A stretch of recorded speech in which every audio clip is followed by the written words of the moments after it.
Okay, so let's talk freely and let's go with what would Dr. Eric Eager vote for right at this moment with 2 weeks left in the regular season? MVP, sir, your vote would be?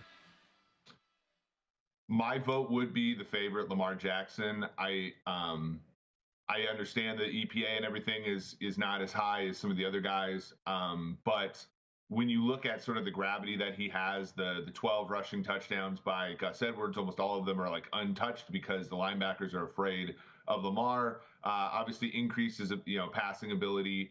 And I want to say, this has been true about the Ravens for quite some time, but like they've had a 90% chance to win every single game in game this season. So they've been really dominant, even above and beyond the record that they have. And so, in a season where there isn't really one quarterback that's running away from it, I'll tell you who the best bet on the board is in a second. But like there's really no one running away with it. You kind of look at the best team and you look at their quarterback and you say, is that player elevating the play of everybody around him? Yes. Is he playing good football? Yes. Like that to me feels like the two things that you need to look at when you vote for this award. And I think Lamar checks both of those boxes right now. Okay, he's who you'd vote for. Who's the best bet? The best bet is Josh Allen at 13-1. I've said this like every single time I've come on this network. I think like the path is Dolphins lose to the Ravens, but it's one of those Ravens like where they mess around all game and Lamar doesn't look all that good and they win by 2 or 3 points or something like that.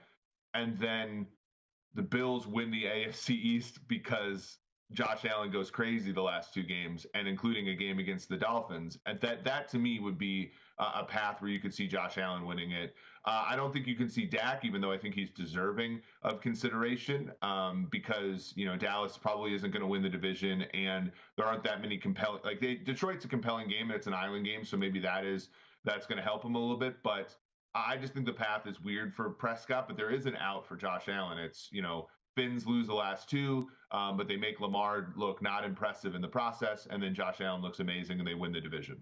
Ian Rappaport reporting just during the show here this morning, potential good news for the Texans and quarterback C.J. Stroud, who's in the NFL's concussion protocol. He's expected to practice today. Coach D'Amico Ryans saying that Stroud has been in meetings and, quote, he's definitely making progress, unquote. This would absolutely be more progress, Rappaport says. He's right about that. To you, is there any way that he cannot, if he's on the field, like what would he have? He'd have to be really bad not to win this, right? Offensive Rookie of the Year. Yeah, I think he has the built-in excuse for one. And so if he goes out there and plays poorly because of a concussion, like I don't really see any way. I mean, he is playing against Will Levis, and Will Levis has kind of played okay this year, not great.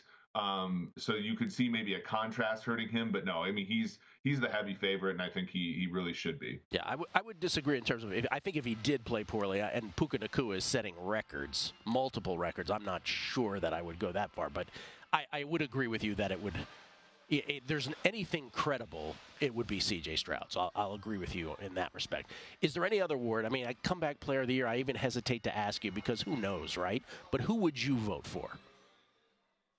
I mean, the DeMar Hamlin thing is obvious, I think, and the league, has already set the precedent with your commies and Alex Smith a couple of years ago where, like, you literally get on the field and, like, Alex Smith had more interceptions and touchdowns that year, but they gave it to him anyway. I think Hamlin's, like, probably going to win the award based on that. But if you mod out by that, like the most deserving person is Baker Mayfield. Yes, they're -3 at home against the New Orleans Saints, basically a win and clinch the division type of game for them.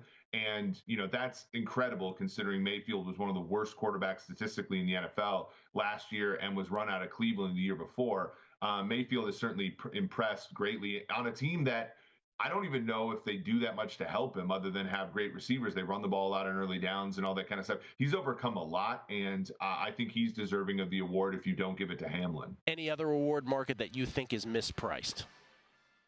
I think Stefanski, and I'd have to look at it. Depends upon the market you're in, but I think Stefanski's anywhere from like first, second, or third in Coach of the Year odds. I think he's easily the Coach of the Year if you look at sort of all the injuries that they've dealt with. You look at how difficult that division is with Cincinnati and Pittsburgh also having winning records along with Baltimore.